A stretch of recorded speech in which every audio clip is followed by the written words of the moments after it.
There's no feeling more intense than starting over. If you deleted your homework the day before it was due, as I have, or if you left your wallet at home and you have to go back after spending an hour in the commute. If you won some money at the casino and then put all your winnings on red but it came up black. If you got your best shirt dry cleaned before a wedding and then immediately dropped food on it. If you won an argument with a friend and then later discovered that they just returned to their original view. Starting over is harder than starting up. If you're not ready for that, like if you've already had a bad day, then what you're about to go through might be too much.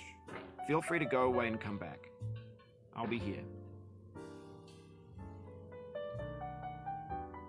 Alright, thanks for coming with me on this trip. I'll understand if you have to take a break at any point. Just find a safe place to stop and quit the game. And don't worry, I'll save your progress, always, even your mistakes. This game is a homage to a free game that came out in 2002 titled Sexy Hiking. The author of that game was Jazzo, a mysterious Czech designer who was known at the time as the father of B games. And B games are rough assemblages of found objects.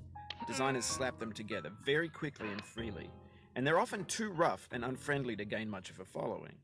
They're built more for the joy of building them than as polished products. In a certain way, Sexy Hiking is the perfect embodiment of a B game. It's built almost entirely out of found and recycled parts, and it's one of the most unusual and unfriendly games of its time. In it, your task is simply to drag yourself up a mountain with a hammer. And that act of climbing, in the digital world or in real life, has certain essential properties that give the game its flavor. No amount of forward progress is guaranteed. Some cliffs are too sheer or too slippery. And the player is constantly, unremittingly in danger of falling and losing everything. Anyway, when you start Sexy Hiking, you're standing next to this dead tree that blocks the way to the entire rest of the game. It might take you an hour to get over that tree, and a lot of people never got past it. You prod and you poke at it, exploring the limits of your reach and your strength, trying to find a way up and over. And there's a sense of truth in that lack of compromise. Most obstacles in video game worlds are fake.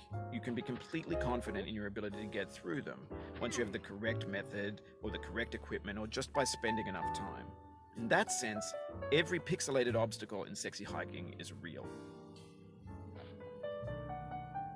The obstacles in Sexy Hiking are unyielding, and that makes the game uniquely frustrating. But I'm not sure Jazzo intended to make a frustrating game. The frustration is just essential to the act of climbing, and it's authentic to the process of building a game about climbing. A funny thing happened to me as I was building this mountain. I'd have an idea for a new obstacle, and I'd build it, test it, and it would usually turn out to be unreasonably hard. But I couldn't bring myself to make it easier.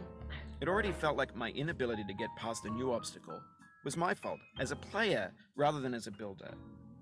Imaginary mountains build themselves from our efforts to climb them, and it's our repeated attempts to reach the summit that turns those mountains into something real.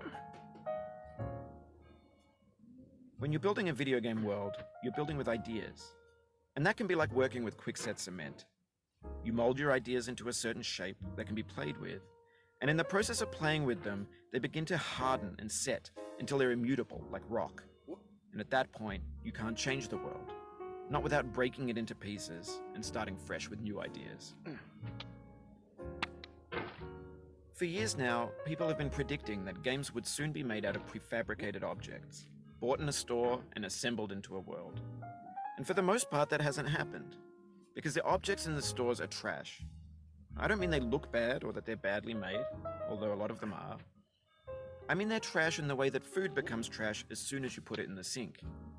Things are made to be consumed and used in a certain context, and once the moment is gone, they transform into garbage. In the context of technology, those moments pass by in seconds.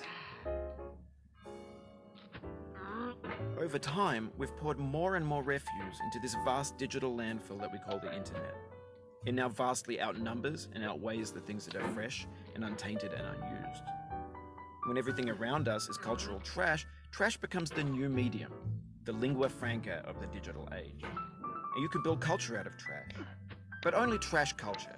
B games, B movies, B music, B